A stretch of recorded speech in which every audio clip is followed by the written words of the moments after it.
Dr. ذاكر, we had Hamza from Malaysia asking about the splitting of the moon, and he wanted us to send a mission to the moon to find out. But how can we prove this? As far as we know that there are few hundred miracles which are propheted in Muhammad sallallahu alaihi wasallam, mentioned the Sahih Hadith, some in the Quran, and one mentioned the Quran, Al-Qamar, the splitting of the moon. There have been researches done which do say that there are certain fissures in the moon which can be attributed to this miracle of the Prophet. As far as I am concerned, what I believe, that all the earlier prophets that came, Musa alayhi salam, Isa alayhi salam, that time was the time of miracles, was the time of Mu'jiza. Like Musa alayhi salam gave life to the dead. I mean, Isa alayhi salam gave life to the dead. He healed those born blind and lepers. Musa alayhi salam threw the stick, a staff, it became a snake. So that time was the age of miracles. Today is not the age of miracles. Then came the age of literature and poetry. And Quran is the best Arabic literature on the face of the earth. Today is the age of science and technology.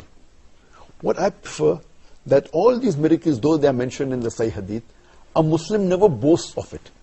We are aware of it, we agree with it. What we boast is the miracle of the miracle, the ultimate miracle, that is the Quran. Because all the other miracles which were done by Musa alayhi salam, Isa alayhi salam, and the other prophets, you cannot go back in time to prove. They're buried with them. Yes, because Musa alayhi salam, he split the sea into two. But today we cannot go back in time to prove whether it happened or not. There can be signs, but we can't go back in time. Isa alayhi salam gave life to the dead. If I say that, give me proof, we can't go back 2000 years back and prove he gave life to the dead. Those were miracles that satisfied the people of that time, because those were messengers which were meant for those people only.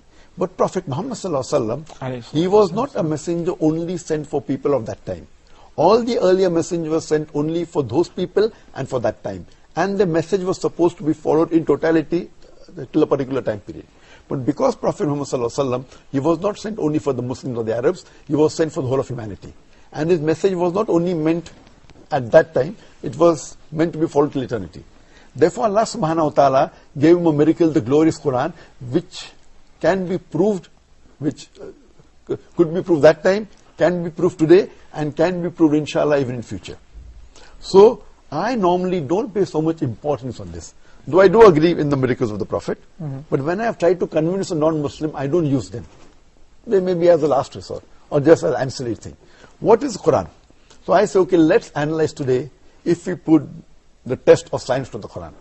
If we put the test of science to all the religious scriptures, all the religious scriptures fail the test except the Quran. True.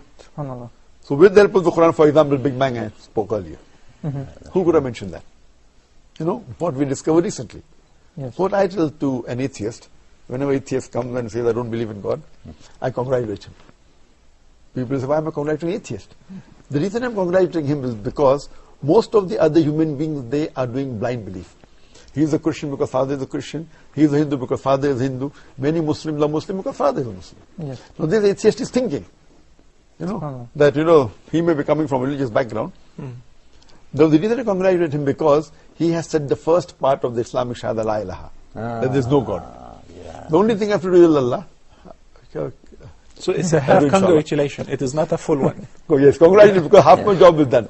To the other non-Muslim who believes in a false God, first I'll have to prove to him the God he's worshipping is wrong, and then prove to him what to Allah subhanahu wa ta'ala. Yeah, half my job is done. So with the help of science, because today we believe that Quran is far superior to science, but because science is the yardstick of the unbeliever, the atheist, I'm using their yardstick and comparing with our yardstick, the Quran. And I prove that the Quran is far superior. So with the help of the latest technology what science has developed, trying to say that Quran is already mentioned 14 years back, that gives more authenticity to the Quran and proves it is an infallible book and the word of Allah subhanahu wa ta'ala. So using the scientific modern knowledge about Big Bang, about geology, about geography, so I've written a book. And today, we know the Quran has more than 6,000 verses, out of which more than 1,000 speak about science. So Quran is not a book of science, S-C-I-E-N-C-E, but it's a book of signs, S-I-G-N-S. It's a book of ayats. True. And out of 6,000 signs, more than 1,000 speak about science.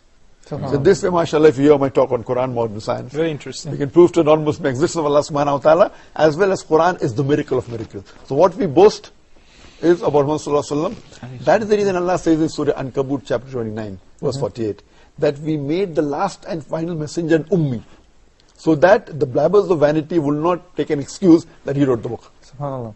Though even the most intelligent man cannot write the book. And ummi means? Unlettered. Unlettered. Unlettered. Illiterate. Illiterate.